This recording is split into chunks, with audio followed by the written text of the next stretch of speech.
Hello friend, I am Himanshu Agrawal. तो स्वागत है आपका हमारे यूट्यूब चैनल में जिसका नाम है राहुल लर्निंग पॉइंट। तो आज की इस वीडियो में हम इंड्यूस टू इन्वेस्टमेंट के बारे में पढ़ेंगे, जिसका मतलब है निवेश की प्रेरणा। हमने इससे पहले एक क्लासिकल थ्योरी ऑफ एम्प्लॉयमेंट पढ़ी थी, मतलब क्लासिकल, और एक पढ़ी थी केन्जियन थ्योरी। ये दो थ्योरीज पढ़ेगी। क्लासिकल थ्योरीज थी जो उसके मुताबिक था कि जो फुल एम्प्लॉयमेंट है वो एक साधारण अवस्था होती है कि इकॉनमी में कभी भी अनएम्प्लॉयमेंट पाई नहीं जा सकती। अगर इकॉनमी में अनएम्प्लॉयमेंट पाई भी जाती है तो सिर्फ वो शॉर्ट टर्म के लिए होती है, लॉन्ग टर्म में कभी भी अनएम्प्लॉयमेंट नहीं हो सकती। लेकिन उसके बाद जो केंद्र ने बताया था कि जो फुल एम्प्लॉयमेंट है एक साधारण अवस्था नहीं है।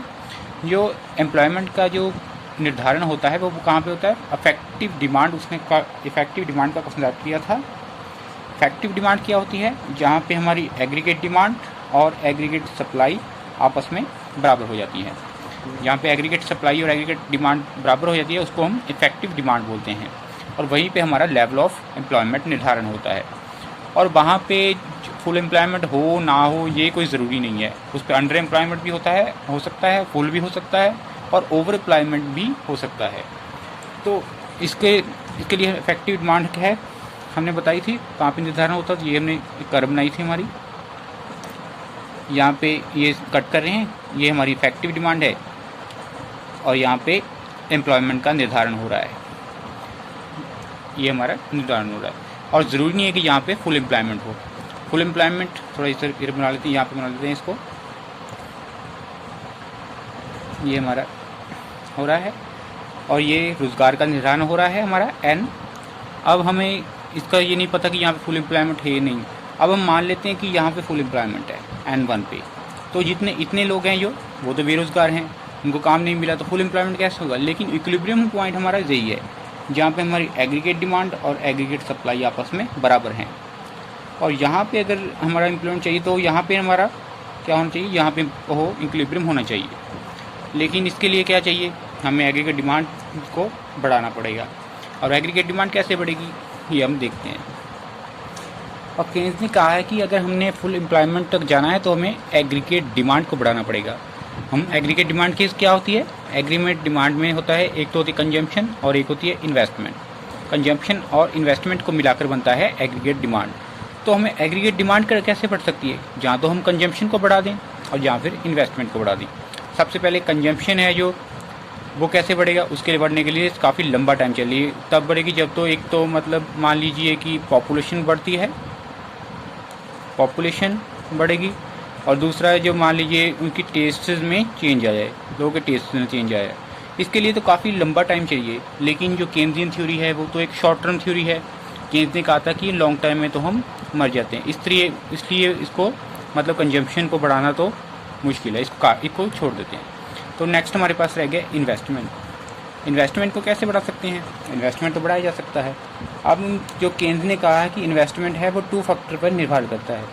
एक तो होता है उसमें marginal efficiency of capital plus rate of interest, ये हमारा रेट ऑफ इंटरेस्ट, इन दोनों से पे निर्भर करता है हमारा इन्वेस्टमेंट। अब इनको हम डिटेल में देखते हैं कि margin efficiency of capital and rate of interest क्या होते हैं। अब हमने देखा रेट ऑफ इंटरेस्ट है इन्वेस्टमेंट है, जो इन्वेस्टमेंट वो किस पे निर्भर करता है? एक तो मार्जिन एफिशिएंसी ऑफ कैपिटल और एक रेट ऑफ इंटरेस्ट, इन दोनों पे ये निर्भर करता है। अब हम सबसे पहले देखते हैं मार्जिन एफिशिएंसी ऑफ कैपिटल क्या होती है। जो मार्जिन एफिशिएंसी ऑफ कैपिटल होती है ये हमारी होती है कि हम जब न्यू इन्वेस्टमेंट करते हैं तो उससे हमें कितना रिटर्न प्राप्त होने की आकांक्षा है। मतलब मान लीजिए हमें 10% तक प्रॉफिट मिलने की संभावना, तो उसे बोलेंगे मार्जिन एफिशिएंसी ऑफ कैपिटल। इसे हम अब एक एग्जांपल की मदद से देखते हैं। मान लीजिए मैंने 10,000 रुपये का कोई मशीन खरीदी। अब 10,000 रुपये की मशीन है और ये 10 ईयर तक चलती है, और 10 ईयर के बाद ये बेकार हो जाती है। 10 ईयर में ये मुझे मान लीजिए 20,000 प्रोडक्शन करके दे देती है। 20,000 का प्रोडक्शन करके दिया इसने, और 10,000 इसकी प्राइस है। तो मतलब टोटल इसने 10,000 का मुझे प्रॉफिट दिया। तो पर कितना साल चली? 10 साल, 10 ईयर इसका पीरियड था। अब पर ईयर इसने कितना मुझे रिटर्न दिया, इसको हम देख लेते हैं। 1000/10 मतलब 1000। मतलब एक साल में इसने 1000 रुपये की इनकम मेरे को जनरेट करके दी। अब इसको परसेंटेज में देखने के लिए 1000 रुपये कितने पे मिली है, 10,000 पे। इसको 100 से मल्टीप्लाई कर देते हैं, ये आ गया 10, मतलब मार्जिन एफिशिएंसी ऑफ कैपिटल हमारी हुई 10%। ये हमारी मार्जिन एफिशिएंसी ऑफ कैपिटल। अब जो ये हमारी मार्जिन एफिशिएंसी ऑफ कैपिटल है, ये भी आगे 2 फैक्टर्स पे निर्भर करती है। मार्जिन एफिशिएंसी ऑफ कैपिटल एक तो है प्रोस्पेक्टिव यील्ड, PY लिख लेते हैं, और दूसरी है सप्लाई प्राइस। इन दोनों पे निर्भर करती है। सबसे पहले इन दोनों को हम डिटेल में देखते हैं कि क्या है। सबसे पहले देखते हैं प्रोस्पेक्टिव यील्ड, अनुमानित आमदन, इसे बोलते हैं अनुमानित आमदन। पर्सपेक्टिव यील्ड होती है कि मान लीजिए हमने कोई न्यू मशीन कैपिटल लगाई है, न्यू मशीन लगाई है, और ये पूरी लाइफ टाइम में हमें कितने इनकम जनरेट करके दे रही है, तो इसे हम बोले पर्सपेक्टिव यील्ड। मान लीजिए मैंने एक नई न्यू मशीन लगाई, उसने मुझे वो 5 साल काम किया, उसने 5 ईयर उसका काम किया उसने, और 5 साल के बाद मान लीजिए वो बेकार हो जाती है, तो वो 5 साल में जितनी इनकम मुझे संभावना है कि वो देगी जनरेट करके, तो उसे बोले मैं पर्सपेक्टिव यील्ड। मतलब ये अनुमानित आमदन है कि हम कितना वो हमें प्रोड्यूस करके देगी, इसको बोले पर्सपेक्टिव यील्ड। और सेकंड है हमारा सप्लाई प्राइस। अब इसको देखते हैं सप्लाई प्राइस। सप्लाई प्राइस का मतलब पूर्ति कीमत। ये इसको हम एग्जांपल की मदद से देख सकते हैं। मान लीजिए कोई मशीन, एक जो मशीन है उसको अब की प्राइस में हम कितने में न्यू उसकी जैसी मशीन लगा सकते हैं। मान लीजिए मैंने 2 लाख रुपए की कोई मशीन लगाई थी, ठीक है, लेकिन आज की टाइम उसकी कीमत है वो 3 लाख है, 3 लाख लिख लेते हैं। तो मैंने तो 2 लाख में खरीदी थी, लेकिन आज के टाइम में उसकी 3 लाख प्राइस है, तो इसकी जो सप्लाई प्राइस है उसको हम 3 लाख बोलेंगे। मतलब कि उसी तरह की और नई मशीन लगाने की कीमत होती है, उसको हम सप्लाई प्राइस बोलते हैं। इस तरह ये हमारी पर्सपेक्टिव यील्ड होगी और सप्लाई प्राइस होगी। इन दोनों से हमारा जो मार्जिन एफिशिएंसी ऑफ कैपिटल का निर्धारण होता है। अब कैसे निर्धारण होता है इसको डिटेल में देखते हैं। अब जो हमारी मार्जिन एफिशिएंसी ऑफ कैपिटल है, ये हमें निर्धारण होती है perspective yield over supply price. तो अब इसको हम डिटेल में देखते हैं। ये मार्जिन एफिशिएंसी ऑफ कैपिटल, इसको हम 1+M भी लिख लेते हैं, क्योंकि इसको discounted rate of capital, discounted rate भी बोलते हैं, मतलब बट्टा दर भी बोलते हैं, is equal to perspective yield over supply price. और 1+M में ये मतलब 1 साल की है। अगर मान लीजिए कोई मशीन है वो 2 ईयर चलती है, तो इसका फॉर्मूला इस तरह होगा, PY over SP, perspective yield over supply price. इस तरह ये बढ़ता जाएगा। मान लीजिए कोई मशीन है, हम M ले लेते हैं, N ईयर, N साल तक चलती है, तो उसका कितना होगा, पर्सपेक्टिव यील्ड और सप्लाई प्राइस। अब इसको हम सॉल्व कर लेते हैं। इसको 1+M इज इक्वल टू, ये इजरा के ऐसा हो जाएगा, perspective yield over supply price and M is equal to perspective yield SP N-1। ये हमारा M का फॉर्मूला निकला है। ये हमारी मार्जिन एफिशिएंसी ऑफ कैपिटल हो गई। अब इसको हम एक एग्जांपल की मदद से भी देख लेते हैं। मान लीजिए कोई मशीन ली मैंने 10,000 रुपये में, और इसने मुझे कितना दिया, 144। इतना उसने मुझे एक्सपेक्टेड है कि 2 ईयर में मुझे इतना कमा के दे देगी। ये सप्लाई प्राइस है इसकी 10,000 रुपये। अब 2 साल तक चल देगी। अब हम इसमें वह सारी वैल्यू पुट कर देते हैं। M is equal to 1/10,000 -1। यहाँ पे 2 ईयर चलना है, इसलिए N की वैल्यू 2 लगती थे। अब इसको हम सॉल्व करेंगे। A बन जाएगा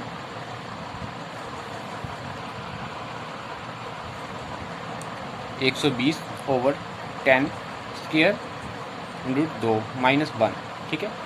तो इसको हम सॉल्व करेंगे, जब हम यहाँ पे आ जाएगा 6, 5, ये अंडरूट है और स्क्वायर है, ये कैंसल्ड हो जाएंगे हमारा, 6 और 5 -1।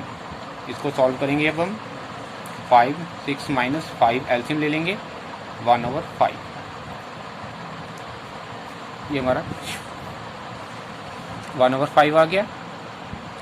तो इसको परसेंटेज में देखेंगे, अगर हम 100 से गुना कर देंगे तो ये बन जाएगा 20%। मतलब कि margin rate efficiency of capital है हमारी 20%।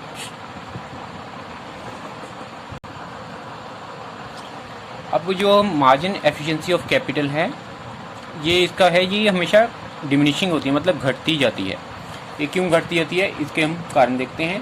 मार्जिन एफिशिएंसी में घटने का मतलब जैसे जैसे हम न्यू इन्वेस्टमेंट करते जाएंगे तो जो नेक्स्ट इन्वेस्टमेंट होगा हमें वो कम इनकम जनरेट करके देगा। ये क्यों घटती है, इसकी दो कॉजेज है। सबसे पहले है हमारा सप्लाई है हमारी, वो बढ़ जाती है गुड्स की। हम मान लीजिए एक ही चीज़ में इन्वेस्टमेंट कर रहे हैं, तो जैसे जैसे कोई चीज़ को इन्वेस्टमेंट कर रहे हैं तो उसकी सप्लाई बढ़ती जाएगी। और हमें पता है जब सप्लाई बढ़ेगी और डिमांड तो हमारी नहीं बढ़ रही, सप्लाई बढ़ रही, तो इसका मतलब है कि जो उसकी प्राइस में कमी आ जाएगी। इस तरह प्राइस में कमी आएगी मतलब प्रॉफिट भी कम हो जाएगा, तो मार्जिन एफिशिएंसी ऑफ कैपिटल है वो डाउन हो जाएगी। तो सेकंड है हमारा जो कॉस्ट है वो बढ़ जाती है, कॉस्ट इंक्रीज़ हो जाती है। हम जैसे जैसे न्यू इन्वेस्टमेंट करते जाते हैं हमें कच्चे माल की मांग बढ़ जाती है और इसी तरह लेबर की डिमांड बढ़ जाती है।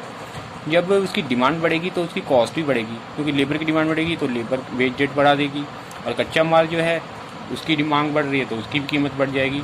तो जैसे जैसे कॉस्ट इंक्रीज़ होगी तो उसी से क्या इफेक्ट पड़ेगा, हमारी जो मार्जिन एफिशिएंसी ऑफ कैपिटल है वो कम होगी, क्योंकि हमारे उसमें प्रॉफिट हैं वो कम हो जाएंगे।